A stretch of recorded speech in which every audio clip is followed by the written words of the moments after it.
these students are not going to forget this experience. They're not going to forget the crackdown. They're not going to forget how state institutions, that includes universities, that includes the local police, that includes local politicians, federal politicians, state politicians. They're not going to forget how all of those institutions reacted to their demands for equality, for freedom, for justice. Yeah, what the students want is the needed action to stop the genocide. There's no other way to stop a genocide other than through material pressure on the state that is committing the genocide, which is Israel, fully backed and supported by the United States. Without all of the material support that the Israeli state gets from the US, whether we're talking about economic support, political support, military support, diplomatic support, without that, there is no genocide. So these students understand that. So they have a keen understanding of the situation on the ground, and therefore are demanding that their universities take serious action to stop the genocide. And you can, like I said, you can only stop the genocide through material pressure on the Israeli state, economic pressure, political pressure, legal pressure.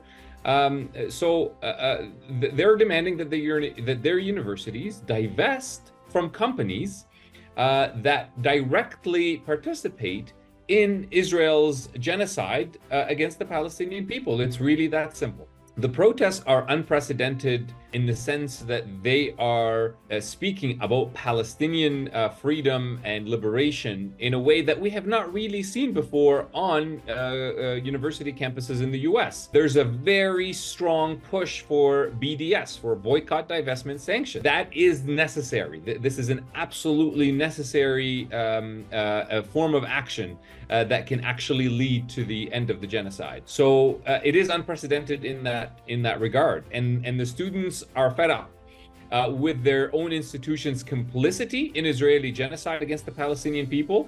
And that's why they're going into forms of actions that are going to get more attention, like encampments and hunger strikes, and making it clear to the administration that business as usual will no longer work.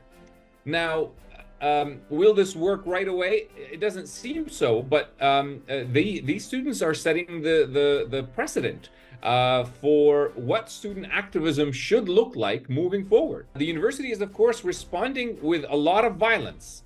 It's not just the police crackdown that we're seeing. It's also university security that are also participating in the crackdown on these protesters. I'm hearing stories of students being kicked out of their dorms, dorms that they have, paid a lot of money to be staying in. Students being threatened very publicly by all sorts of actors, from politicians to institutional figures, that they are never going to be able to find jobs for this. These students are putting a lot on the line and are facing serious institutional crackdown on their efforts. So that tells you how much these institutions fear this growing student movement that is, like I said, fed up with business as usual and is demanding serious action. And they're calling out their university for being complicit. Universities are always trying to tell the world, especially these Ivy League universities in the US, they're always trying to tell the world how they're this wonderful space for freedom of expression and academic freedom, and that they stand for anti-racism and human rights and social justice. The universities never tire of telling the world that they are all of those things, and these students are showing that that all is a lie. I'm just going to use that word. It's a lie. It's a facade. It's not real.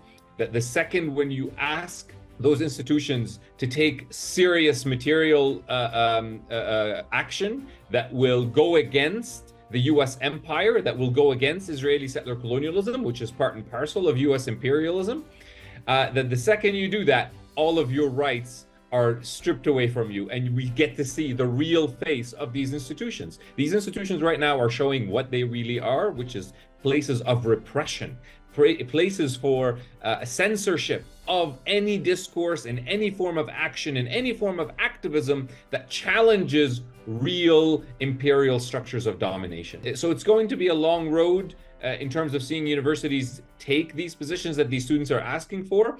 But these students are doing everything they can, and I wholeheartedly support them in all their efforts. And I hope more students join this movement, and more students join this movement in the long term, so that it is sustained over a long period of time. Over a long period of time, they can succeed. But it's going to take some serious commitment and effort on the behalf of many students. These students are not going to forget this experience. They're not going to forget the crackdown. They're not going to forget how state institutions, that includes universities, that includes the local police, that includes local politicians, federal politicians, state politicians, they're not going to forget how all of those institutions reacted to their demands for equality, for freedom, for justice. That's what these students are asking for, and they are seeing the state react in such a harsh way. They'll never forget that. This is going to become a very important way in which many young people today will start to make sense of politics,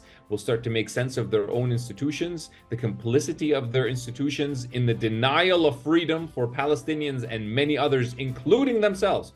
It shows them that the second that they start to ask for Palestinian freedom and equality and rights in the US, that all of a sudden the protections that the US state says it offers to all of its citizens are stripped away immediately.